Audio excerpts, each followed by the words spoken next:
Bonjour et shalom mes chers bien-aimés. Ici votre humble serviteur J. Marley Cambier du Centre évangélique Complétude. C'est une joie et un plaisir encore de vous retrouver et connecter à notre quilté dominicale. Que la grâce de Dieu, que son amour, que sa puissance soit votre partage à cette journée. Aujourd'hui, je me présente encore devant vous dans le cadre encore de la continuité de notre série Bleu ou ivraie. Aujourd'hui, nous ajoutons à ce thème Bleu ou ivraie. Les choix vous incombent. Les choix vous incombent face aux réalités que vous présente l'Évangile.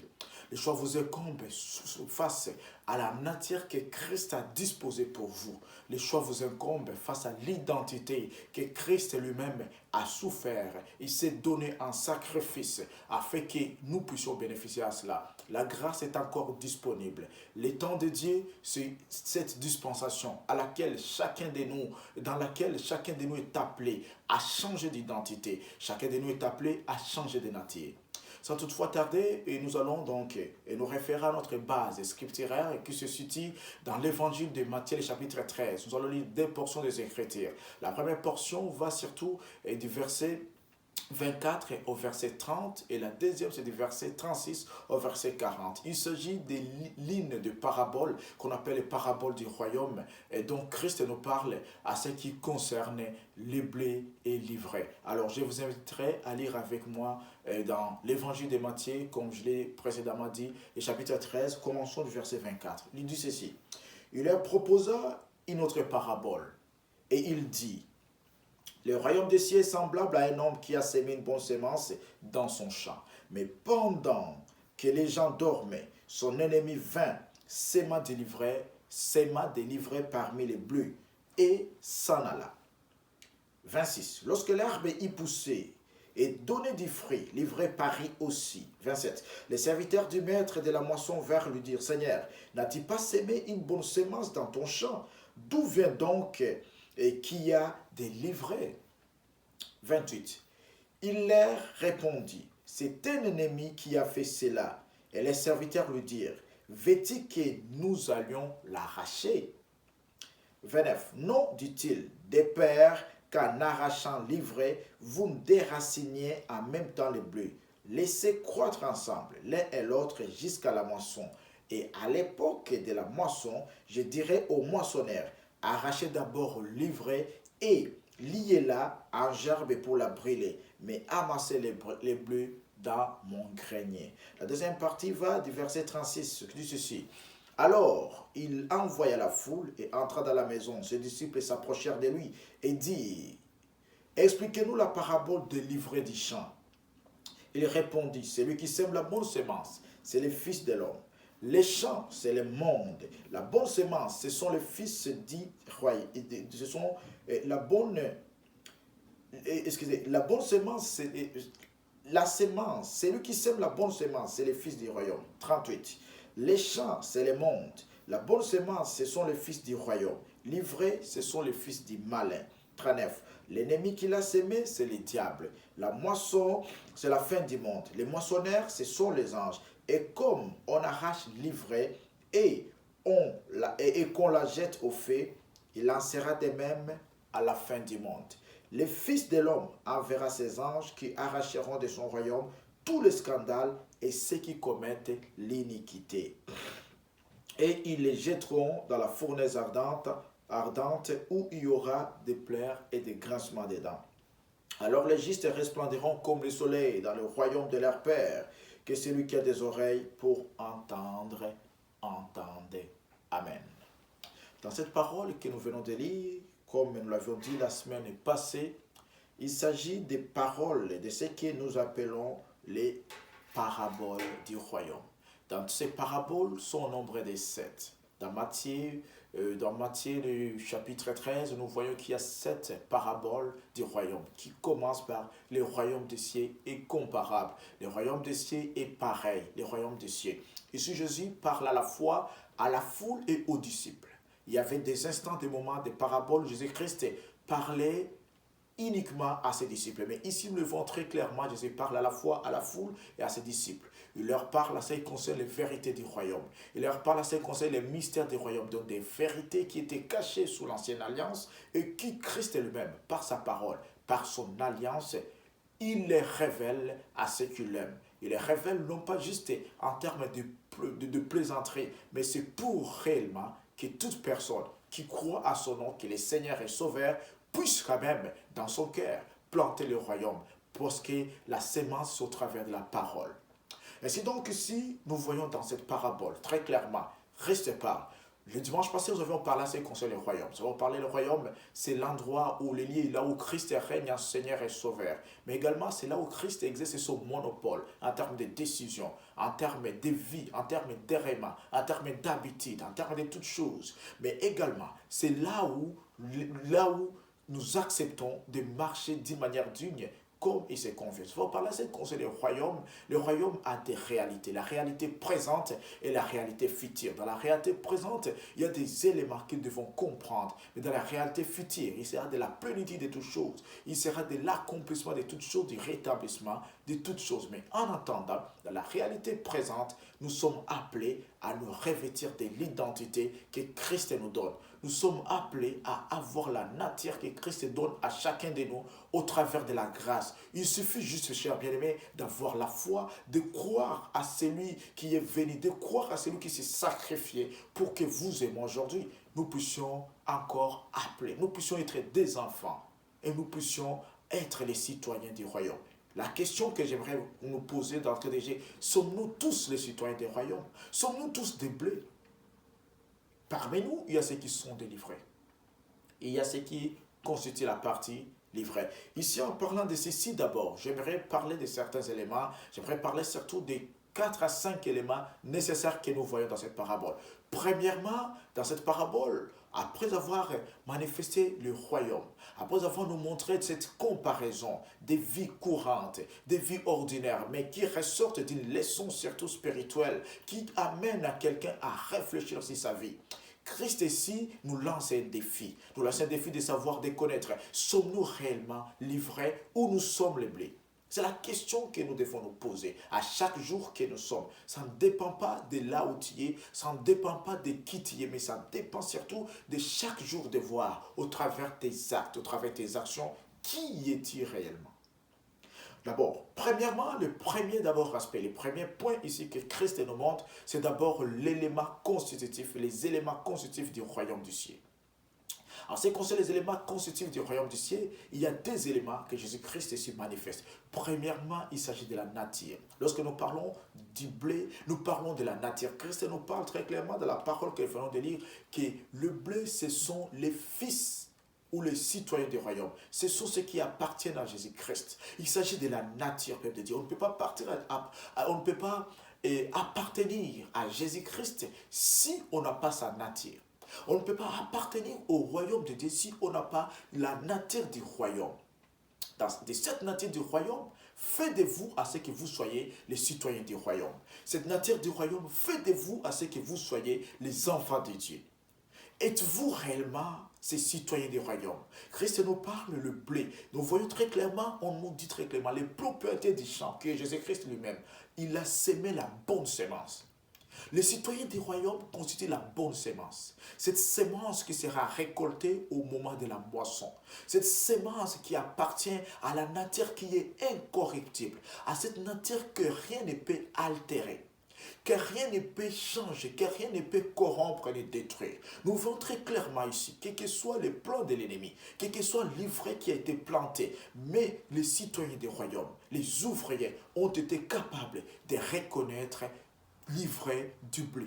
Pourquoi? Parce qu'il y a la nature qui est authentique. La nature en Christ, c'est une nature qui est authentique. C'est une nature qui est valable. C'est une nature qui est certaine. Une nature qui est sûre. Une nature qui est véritable. L'histoire du royaume révèle cette nature. Le deuxième élément constitutif que Christ nous montre ici, c'est l'identité. L'identité, il s'agit du témoignage, il s'agit de la marque, il s'agit du signe que nous portons. Ce sont les signes de Jésus-Christ que nous devons porter. Ce sont les signes du royaume que nous devons porter. Ce sont les signes de la royauté, de la domination, de la gloire, de la puissance, de l'autorité de Jésus-Christ dans notre vie. Lorsque nous parlons de l'identité, nous parlons de deux aspects que Christ nous montre. Premièrement, c'est la vie pratique du croyant.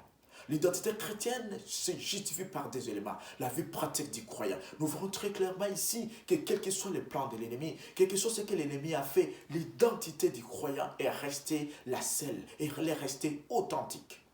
Mais deuxièmement, c'est la position stratégique que nous avons face à Jésus-Christ. Qu'est-ce qui différencie le bleu des livrets? D'abord, nous devons savoir que les bleus sur le monde, ce sont les citoyens. Donc, c'est la position que vous avez à Jésus-Christ. Par contre, les bleus et livrets peuvent être pareils, mais ne peuvent jamais avoir les mêmes racines. Ces racines sont différentes. Pourquoi? Parce que les racines des livrets, ce sont des racines qui s'entremêlent sur le blé pour avoir la vie, pour créer la confusion. Car l'ivraie signifie la zizanie, s'aimer la zizanie, s'aimer la confusion, créer des troubles. Mais en dépit de tout cela, nous voyons que la position stratégique que nous avons à Jésus-Christ, c'est cette position qui nous distingue.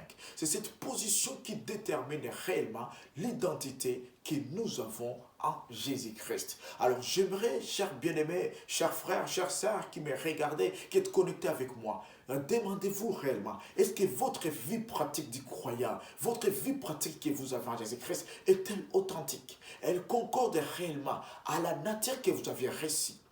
Comment recevoir cette nature? Dans l'évangile de Jean, le chapitre 1, à partir du verset 10, on nous dit que à ceux qui ont créé à son nom, à ceux qui ont créé à son nom, à ceux qui croient à son nom, Dieu ou Christ leur a donné la nature de devenir enfants de Dieu.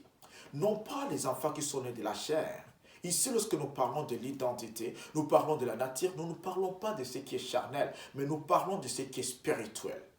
Alors, à ceux qui l'ont reçu, qui ont reçu Jésus-Christ, à ceux qui ont créé à son nom, Christ leur a donné le pouvoir, l'autorité, l'exousia, leur a donné la dunamis de devenir l'enfant de Dieu. Et non pas ces enfants qui sont nés de la chair, mais qui sont nés de l'esprit. Vous devenez spirituellement enfant de Dieu. Lorsque vous croyez, lorsque vous recevez dans votre vie Jésus-Christ comme Seigneur et Sauveur de votre vie. Si ce n'est pas encore fait, je vous encourage de le faire. Car, peuple de Dieu, il n'y a pas le plus grand héritage que d'hériter le ciel. Il n'y a pas le plus grand héritage que d'hériter la nature qui est en Christ. D'être comme Christ. Car lorsque Christ viendra, nous serons transformés pareil et tel qu'il est. Nous le verrons, nous le connaîtrons et nous aurons la complétude de toute la connaissance. Ainsi donc, chers bien-aimés, ces deux éléments constitutifs doivent être les éléments qui doivent consister, qui doivent déterminer, qui doivent caractériser votre vie. La nature en Jésus-Christ, avoir la nature du bleu et non pas la nature des livrets. Avoir l'identité en Christ, avoir l'identité authentique et non pas l'identité corrompue. Et ici, la Bible nous montre clairement qu'en face de la vraie, de la réelle identité, il y a la fausse identité. En face de la nature qui soit réelle, authentique, il y a la nature qui soit fausse, la nature qui soit corrompue, la nature qui soit délétère, qui soit obsolète. Pourquoi? Parce que c'est la nature livrée, c'est l'œuvre de l'ennemi. C'est la nature corrompue par l'ennemi. C'est la nature qui est corrompue par la puissance des ténèbres et non pas les puissances ou la puissance des lumières. Christ nous montre très clairement, peuple de Dieu, au travers de cette nature christique. C'est une nature qui soit réelle. C'est une nature qui soit authentique et non pas une nature qui soit apparente ou factice. L'ivraie, c'est la facticité. Elle peut avoir l'apparence du blé, mais elle ne sera jamais le blé. Comme je l'ai dit, pourquoi? Parce qu'au niveau de la position qu'elle a, elle n'est pas la position qui est en Christ Jésus-Christ. Et deuxièmement, celui, le concepteur, le maître, le père, c'est le diable, c'est l'ennemi. Et nous savons, la Bible nous montre en Jean 8, 44, qu'en lui, il n'y a aucune vérité. C'est le père du mensonge, de débit de la création de ce monde. Alors, l'identité également que nous devons avoir, c'est une identité en Christ. Une identité non pas qui est déguisée, mais une identité qui est transformée. Une identité qui est renouvelée par le sang de l'agneau. Une identité qui est renouvelée par la mort, la résurrection de Jésus-Christ. Par la mort, la résurrection de Jésus-Christ, nous avons une nouvelle nature. Nous avons une nouvelle identité. Nous appartenons non pas au royaume des ténèbres, nous n'appartenons plus au royaume des perditions, mais nous appartenons au royaume des grâces, au royaume de gloire, de puissance et d'éternité. Alors, peuple de Dieu, je vous invite à vous revêtir de cette nature qui est authentique. Je vous invite à vous revêtir de cette nature qui soit vraie et non pas la nature qui soit corrompue, qui soit délétère, qui soit pernicieuse, qui soit obsolète. Mais une nature qui appartient réellement à Dieu lui-même. Une nature qui soit vraie, qui change. Alors, lorsque nous parlons de l'ivraie, nous parlons d'une nature, du gangrène spirituel qui corrompt chaque chose au passage. À ceux qui choisissent d'appartenir, de revêtir la nature du blé, c'est votre choix. Mais sachez qu'à la fin de la moisson, vous allez être jeté à l'endroit où il y a le pleur ou le crachement des dents. Christ vous appelle. Jésus-Christ, c'est l'amour. Il est écrit dans Jean 3,16, quand Dieu a tant aimé le monde, il a donné son Fils unique, afin que quiconque croit ne périsse pas, point, mais qu'il puisse avoir la vie éternelle. Constatez très clairement, il y a dans ces versets, Jean 3,16, il y a des versets que nous voyons au passé. Il a tant aimé le monde, il a donné son Fils unique. Mais il regarde à ce fait que celui qui croit ne périsse pas. Croire et périr reste toujours au présent, parce que c'est un présent qui est continuel. Si tu continues de croire au nom de Jésus-Christ, si tu continues de croire à son royaume, tu continues de croire à son pouvoir, à sa divinité, à sa sainteté, jamais tu ne connaîtras pas de perdition. Tu ne seras pas perdu, mais tu vas vivre éternellement. Parce qu'en lui, il y a la plénitude de la puissance, la plénitude de la grâce et de son autorité. En lui, il y a toute chose qui soit bonne, qui soit merveilleuse. En Jésus-Christ, nous avons tout. En Jésus-Christ, nous avons une vie éternelle. Alors, si vous continuez de croire, vous avez la garantie contre la perdition. Vous avez la garantie contre la chute. Vous avez la garantie contre l'endroit où il y a des pleurs et des grincements des dents. Vous avez la garantie contre toute chose qui pourra vous mettre en danger. Parce que celui en qui vous croyez, il est le créateur de toutes choses. Celui en qui vous croyez, il est le roi des rois, le seigneur des seigneurs. Celui en qui vous croyez, il est le propriétaire du royaume céleste. Un royaume qui est éternel. Un royaume que rien ne peut pas corrompre. Regardez, quel que soit le plan de l'ennemi, quel que soit l'ivraie qu'il a planté, mais rien n'a corrompu la nature du blé. Quelle que soit la confusion que l'ennemi crée dans votre vie, sachez que vous allez toujours rester dynamique grâce au nom de Jésus-Christ. C'est lui qui nous accorde toutes choses. Deuxièmement, le deuxième aspect que nous voyons au travers de cette parabole nous appelle à la vigilance. Nous appelle à la vigilance. Regardez, remarquez très clairement. On dit que lorsque tous sont partis s'endormir, c'est là où l'ennemi a profité. Lorsqu'ils se sont endormis, lorsqu'il y a eu relâchement de la foi, lorsqu'il y a eu peut-être distraction, lorsqu'il y a eu repos, c'est le moment où l'ennemi a profité. C'est ainsi que c'est un appel à la vigilance. La vigilance a 3 niveaux. Le premier niveau d'abord, c'est la vigilance au niveau personnel. Chacun de nous doit être sentinelle de son corps, doit être sentinelle de sa nature restée en Jésus-Christ. Chacun de nous doit être sentinelle de l'identité restée en Jésus-Christ. Si vous perdez des vies, à la gloire de Dieu, si vous perdez des vies à la grâce du Tout-Puissant, si vous perdez des vies à la puissance, à l'autorité de Jésus-Christ, sachez que bien aimé, vous allez connaître les problèmes, les difficultés. Mais si vous ne perdez pas de vie, vous demeurez tel que Christ vous a appelé, sachez clairement que vous allez toujours continuer à être favorable. Et si chacun de nous doit être vigilant, chacun de nous doit être éveillé, doit veiller sur sa vie, doit veiller sur son comportement, doit veiller sur ce que structure ta pensée, tes idées, ta façon d'être, ta façon de te comporter. Tu dois toujours veiller à tout cela. Il est très important, chers bien-aimés, de faire cela, d'appliquer cela, car votre avenir en dépend. Très crucial. Et le deuxième niveau, la deuxième dimension de vigilance ici, c'est la vigilance ou veiller au niveau de l'entourage. Dans notre entourage, il y a toujours ceux qui sont mauvais. On parle très clairement que l'ennemi est venu pendant que tous s'endormaient. Où était l'ennemi?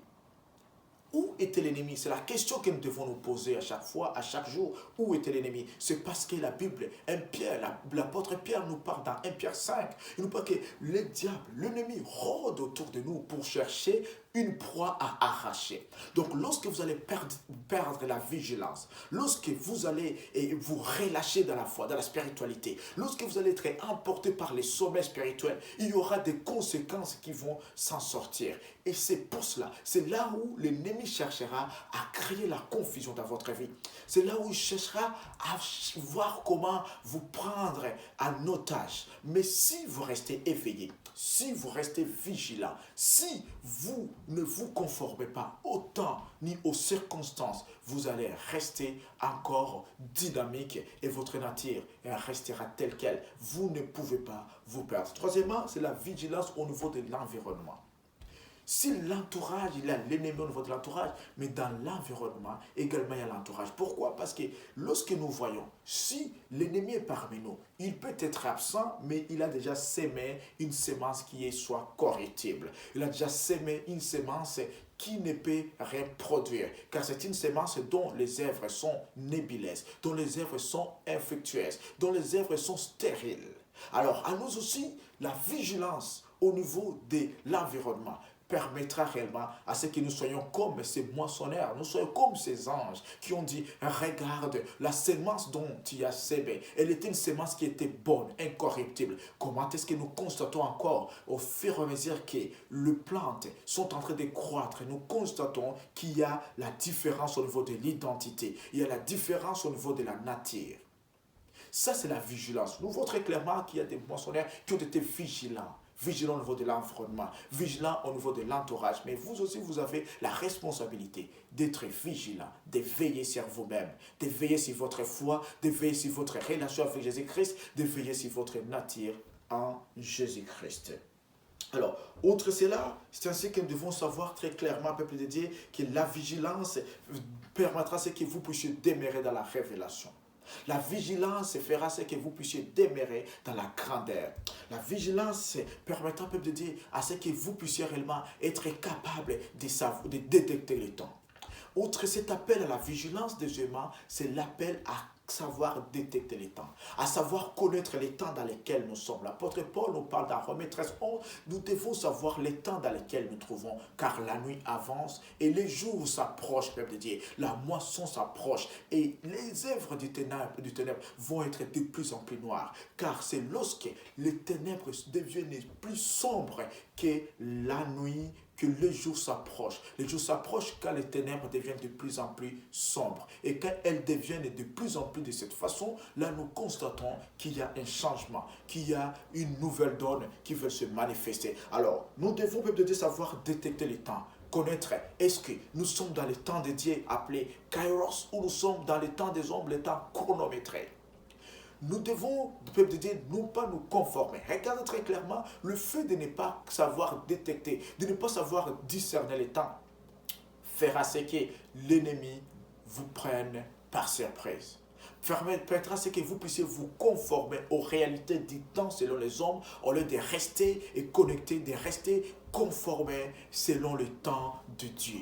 Le temps de Dieu, c'est le temps qui permet que nous soyons tous vigilants. C'est le temps qui nous appelle tous à être, peuple de Dieu, encore efficace dans la foi, dans la spiritualité. C'est le temps qui nous appelle surtout à œuvrer sur la grandeur, sur la puissance et l'autorité du Saint-Esprit. Peuple de Dieu, nous devons savoir que Christ nous offre l'opportunité. L'opportunité qu'il nous offre au travers de la nature, au travers de l'identité, c'est une opportunité que quiconque, que personne, que nulle part, nous ne pouvons jamais trouver, que nous ne pouvons jamais avoir. Pourquoi? Parce que l'ennemi devant lequel nous sommes face, il est impitoyable. Il veut détruire votre destinée, il veut détruire votre vie, il veut détruire tout ce que vous aviez investi en Jésus-Christ. Alors, je vous invite, peuple de Dieu, d'être vigilant et de savoir détecter quelles sont les œuvres de l'ennemi. Et troisièmement, cette parabole, Christ veut nous montrer l'ennemi du royaume. L'ennemi du royaume, qui est-il? La Bible nous parle très clairement que c'est l'adversaire. Mais une chose que nous devons savoir, cet ennemi n'agit pas seul. Il agit soit seul, il commande plutôt seul, mais il agit au travers des différentes représentations, des différents canaux. Et nous devons savoir que ces différents canaux sont représentés par l'ivraie. Car nous savons, l'ivraie nous parle que ce sont les fils de la perdition. Ce sont les fils ceux qui ne sont pas les fils du royaume. Et lorsque vous allez être comme l'ivraie, vous allez être de cette nature, peuple de Dieu, sachez très, ou plutôt, lorsque vous allez voir cela, ce sont les représentations du monde. Et ces différentes représentations, nous pouvons les voir, nous entourent. Ils ne veulent pas que nous puissions progresser, que nous puissions continuer. Ils ne veulent pas que nous puissions être dans notre destinée. Ils ne veulent pas que réellement que les enfants des lumières puissent rester. Mais nous savons que ce que nous avons, c'est la foi. Car la foi, c'est la victoire, c'est le triomphe contre toute chose. La foi, c'est ce qui permet à ce que nous puissions demeurer, donc nous puissions prier au milieu même des ténèbres. Alors, quelle est la cause? Quelle est la conséquence qui montre entre ces deux natures? Donc, vous savez, peut-être, comme je l'ai dit, les sommets, c'est les sommets spirituels. Le sommet spirituel, c'est le moment où l'ennemi profite. Et l'ennemi, comment profite? Il profite premièrement par les relâchements face à la vigilance. Ne perdez pas votre vigilance. Ne perdez pas votre élan. Ne perdez pas votre courage. Ne perdez pas votre positionnement. Ne perdez pas votre endurcissement dans le Seigneur. Votre endurance, excusez. Allez, je dis votre endurance dans le Seigneur. Ayez toujours l'endurance. Donc cette capacité d'avoir le même élan, d'avoir la même force, d'avoir la même capacité du début jusqu'à la fin. Mais également, deuxièmement, c'est lorsque, par l'adaptation de l'homme à la saison apparente, mais cette saison qui est destructrice, lorsque peuple de Dieu, vous allez vous adapter à la saison apparente, sachez qu'il y aura des conséquences. Pourquoi? Parce que ce qui est apparent, tout ce qui est apparent n'est pas réel. Tout ce qui est apparent n'est pas vrai. Tout ce qui est apparent n'est pas authentique. Mais ce qui est authentique, le peuple de Dieu dépasse. Et ce qui est authentique, nous le trouvons comment? Au travers de Jésus-Christ. Par la vigilance, par la foi. Mais troisièmement également, l'absence de vigilance, le peuple de Dieu, permettra ce que vous puissiez tomber dans les conformismes, mais tomber également dans la duplicité. Et le blé, plutôt l'ivraie, est là pour créer, pour permettre à ce que ceux qui sont rachetés tombent dans les conformismes. Pourquoi? Par manque de vigilance, par manque d'endurance, par manque de savoir détecter les temps, par manque de savoir veiller sur soi, veiller sur l'environnement et veiller également. C'est ainsi que, peuple de Dieu, nous devons savoir très clairement qu'en dormant, c'est là où l'ennemi profite de créer la brèche. C'est ce que la Bible nous dit, peuple de Dieu, qui se tiendra à la brèche. Qui se tiendra à la brèche. Cher bien-aimé, je t'invite aujourd'hui, au travers de cette parabole, de se tenir à la brèche. Je t'invite, peuple de Dieu, donc d'être la sentinelle de ta vie. La sentinelle des lèvres de Dieu. La sentinelle de tes frères. La sentinelle de ceux qui appartiennent au royaume de Dieu. Lorsque nous parlons de la brèche, comprenons certaines idées cachées. Pourquoi se tenir à la brèche? Pourquoi? Parce que se tenir à la brèche, c'est se tenir là où il y a des failles des autres, a envie d'empêcher l'ennemi d'agir négativement. C'est de se tenir là où il y a les failles des autres. Se tenir là où il y a les faiblesses des autres. Se tenir là où la vigilance a baissé. Mais deuxièmement, c'est empêcher l'ennemi de réussir dans ses actions, dans ses desseins, dans ses projets. Quand tu te tiens à la brèche, quand tu te tiens à la vigilance, quand tu es sentinelle, tu vas empêcher à l'ennemi d'accomplir ses plans, d'accomplir ses projets, d'accomplir tout ce qui n'est pas digne. Mais également, ça te donnerait également la possibilité d'intercéder en faveur des autres. Ça te donnera la possibilité d'avertir les autres. Ça te donnera la possibilité de parler, de manifester aux autres ce que Dieu fait. Alors, dans les temps dans lesquels nous sommes, Dieu nous appelle à nous tenir à la brèche. Dieu nous appelle à être des vrais sentinelles. Dieu nous appelle à veiller sur nous-mêmes. Dieu nous appelle à parler de sa parole. Comment veiller sur l'œuvre de Dieu? Comment veiller sur les autres? C'est en parlant, en proclamant que Jésus-Christ est le Seigneur et Sauveur, en appelant à la repentance à tous ceux qui sont perdus, en appelant à la repentance à tous ceux qui n'ont jamais connu le nom de notre Seigneur et Roi, Sauveur Jésus-Christ. Je peux te dire, aujourd'hui, telle est l'occasion, telle est les billes, aujourd'hui que Christ nous appelle à conserver notre nature. Christ nous appelle à conserver notre identité. Christ nous appelle à toujours nous enraciner dans notre position spirituelle, à ce que notre positionnement spirituel demeure inébranlable. C'est pour cela vous devez vous enraciner à lui. Nous devons fixer notre base, notre vie, notre existence en lui. Nous devons marcher selon sa parole. Nous devons marcher selon lui. Nous devons marcher selon ce que Christ veut, car sa volonté et que nous puissions demeurer avec lui. Sa volonté que nous puissions garder les acquis récits de la foi. Sa volonté que nous puissions garder les acquis de la spiritualité en nous pour qu'également nous puissions paraître à lui comme le parfait de bonne odeur et que nous puissions propager son évangile, propager sa parole. Christ vous appelle aujourd'hui à être la sentinelle de votre vie, à être la sentinelle de votre église, à être la sentinelle de votre entourage, à être la sentinelle même de ta famille, de différents frères et sœurs qui sont éparpillés au travers les quatre coins du monde, chers bien-aimés. Christ nous appelle à être les sentinelles. Ainsi donc, nous devons savoir qu'également cette parabole, Christ, au travers de cette parole, nous offre des réalités. La première, c'est la réalité présente. Nous devons savoir que dans la réalité présente, il y aura toujours une coexistence du bien et du mal. Dans la réalité présente du royaume des cieux, il y aura toujours l'existence de ce qui est factice et de ce qui est authentique. Il y aura toujours la coexistence, peuple de Dieu, de ce qui est vrai en Jésus-Christ et de ceux qui sont faux.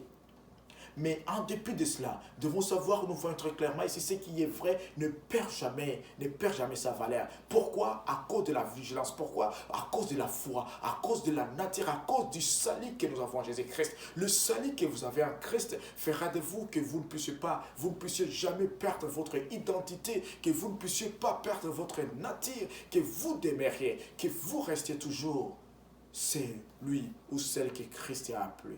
Il y a quelqu'un qui est mort pour vous. Il y a quelqu'un qui est mort pour vous, qui a été crucifié, qui s'est donné un sacrifice, un rançon de sacrifice pour plusieurs. Christ vous appelle aujourd'hui. Christ vous appelle, premièrement, trois choses. Trois appels que j'aimerais faire. Premièrement, dans cette perspective présente, Christ vous appelle, peuple de Dieu, à revoir vos paramètres de spiritualité. Êtes-vous réellement cette personne? Êtes-vous réellement ce frère ou cette sœur qui a été appelé selon le plan de Dieu? Êtes-vous réellement, peuple de Dieu, cette sœur qui a été appelée selon ce que Christ fait? Êtes-vous demeuré la même personne ou vous avez changé? Très important de connaître cela. Vous êtes demeuré la même personne ou peut-être il y a eu changement, il y a eu modification de votre vie, de votre existence. Aujourd'hui, peuple de Dieu, revoyez qui vous êtes. Beaucoup disent qu'ils sont chrétiens. Mais j'aimerais vous dire, peuple de Dieu, être chrétien, vous pouvez croire être chrétien alors que vous vivez dans le formalisme, alors que vous vivez dans le conformisme. Vous pouvez croire être chrétien alors que vous vivez dans la duplicité du cœur. Il est très important de revoir qui vous êtes. Ce n'est pas le fait de donner votre dîme et croire que vous demeurez chrétien, que vous demeurez les bleus. Ce n'est pas le fait de participer à l'église. Ce n'est pas le fait de participer aux activités. Non, peuple de Dieu. Mais l'effet qui fera de vous de demeurer enfant de Dieu, c'est en restant attaché à Jésus-Christ. C'est en ayant toujours la foi. C'est en marchant, en vivant dans la sanctification. C'est en s'éloignant du mal. En sachant que ce que je fais n'est pas digne de Dieu. En marchant selon lui-même, comme lui-même a marché, en faisant comme lui-même a fait, en vivant comme lui-même a vécu. C'est de cette façon que vous allez rester agréable. Car au travers de la foi authentique, au travers d'une vie pratique du croyant, au travers de cette position que vous avez en Jésus-Christ, fera de vous que vous puissiez toujours conserver votre saveur, vous puissiez conserver votre nature, vous puissiez conserver votre personnalité, vous puissiez conserver votre position en Jésus-Christ. C'est ainsi que, dans cette perspective présente, Christ vous appelle à avoir la nature en lui, à avoir l'identité en lui. Mais également, cette parabole également nous offre la réalité future. Car le royaume de Dieu a deux perspectives. La perspective présente et la perspective future. Dans la perspective future, peut-être il y aura la moisson, c'est la certitude. Il y aura la moisson. Mais j'aimerais que tu puisses te poser cette question. Pendant la moisson, feras-tu partie du blé ou feras-tu partie des livrets? Pendant la moisson, feras-tu partie des enfants de lumière ou feras-tu partie des enfants des ténèbres? Ta décision aujourd'hui, la vie que tu mènes aujourd'hui, ce que tu fais aujourd'hui, fera de toi que tu sois réellement l'enfant de Dieu ou que tu sois disqualifié dans son royaume. Les actes que tu poses aujourd'hui, ta position aujourd'hui que tu prends, ta vie de foi, le combat de foi que tu mènes aujourd'hui, C'est ce qui déterminera peut-être ton avenir. Alors ne gâche pas ton avenir à cause de quelque chose qui soit périssable. Ne gâche pas ton avenir à cause de quelque chose qui soit apparente. Ne gâche pas ton avenir à cause de quelque chose peut-être qui peut t'offrir le bonheur pour un laps du temps et dont demain ça va te rendre dans une position incertaine. Crois toujours à la puissance de Jésus-Christ. Crois toujours à sa parole. Marche avec lui. Éloigne-toi du mal. À ceux qui croient au nom de Jésus-Christ, s'éloignent de l'iniquité. Peuple de Dieu, les choix t'incombent. C'est maintenant de prendre ta décision. C'est maintenant de faire ton choix. C'est maintenant de dire oui, je vais appartenir à Jésus-Christ. Je vais faire partie du blé. Je vais faire partie du Fils du royaume. Je vais faire partie de ceux qui appartiennent à Jésus-Christ. Les choix t'incombent maintenant. Ceci dépendra, peuple de Dieu, de la manière dont tu vas te comporter. Mais j'aimerais dire que ce n'est pas par duplicité. Ce n'est pas parce que tu t'en vas à l'église chaque jour. Ce n'est pas parce que tu donnes ta dîme que cela te sera favorable, que ça va t'ouvrir les portes. Mais c'est ta relation avec Jésus-Christ. C'est par ta vigilance. C'est lorsque tu respectes, tu restes toujours, tu veilles sur ton identité, tu veilles sur ta nature, tu veilles sur ton positionnement, tu regardes la position dans laquelle tu es. Et si tu restes toujours fondé sur Jésus-Christ, tu restes toujours enraciné en lui, dans la foi et dans la spiritualité, oui, tu seras favorable à Dieu. Oui, tu feras partie de son royaume. Mais si tu acceptes à suivre le bonheur pour un laps de temps, sachez, peuple de Dieu, qui te sera un peu difficile. Alors le moment est venu, nous sommes dans la dispensation de la grâce, nous sommes dans le temps où Christ nous appelle, où Christ nous offre l'opportunité d'être à lui, d'appartenir à son royaume. Et c'est temps maintenant. Où passera ton éternité? Passera-t-il ton éternité avec le bleu ou avec l'ivraie? La Bible est claire ici, nous avions lu. Le bleu, ce sera la félicité. Ce sera l'endroit où il y aura le bonheur. Ce sera le cantique de gloire et de grâce.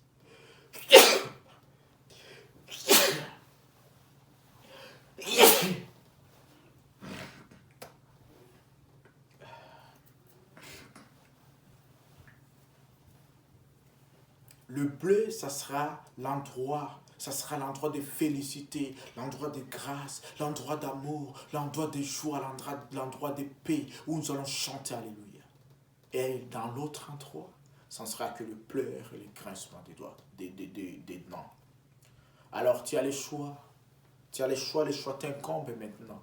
Le choix t'incombent, peuple de Dieu, de revenir vers Christ. Le choix t'incombent d'écouter la voix de la raison. Le choix t'incombent d'écouter la voix du salut et de venir vers lui.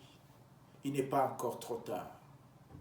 Et à toi qui es en Christ, regarde réellement si ta vie, ta conduite, ta nature reste toujours intacte. Si ce n'est pas encore obsolète, si ce n'est pas encore dangereux, si ce n'est pas encore dangereux pour ta destinée. Christ vous aime. On se revoit prochainement par la grâce du Seigneur. Pour la semaine prochaine, vous aurez d'autres pasteurs associés qui vont intervenir. Et quant à moi, je vais continuer cette série prochainement par la grâce de Dieu. Merci beaucoup à vous tous qui avez été connectés au centre évangélique Complétude. Que la grâce de notre roi et sauveur Jésus-Christ, que son amour, que sa paix et sa bonté demeurent dans vos foyers respectifs. Et que cette journée soit une journée de gloire, de grâce et de puissance. Jésus-Christ vous aime. Jésus-Christ, c'est le Dieu véritable. Merci beaucoup. On se revoit prochainement. Bye. Par l'amour et par la grâce de Dieu.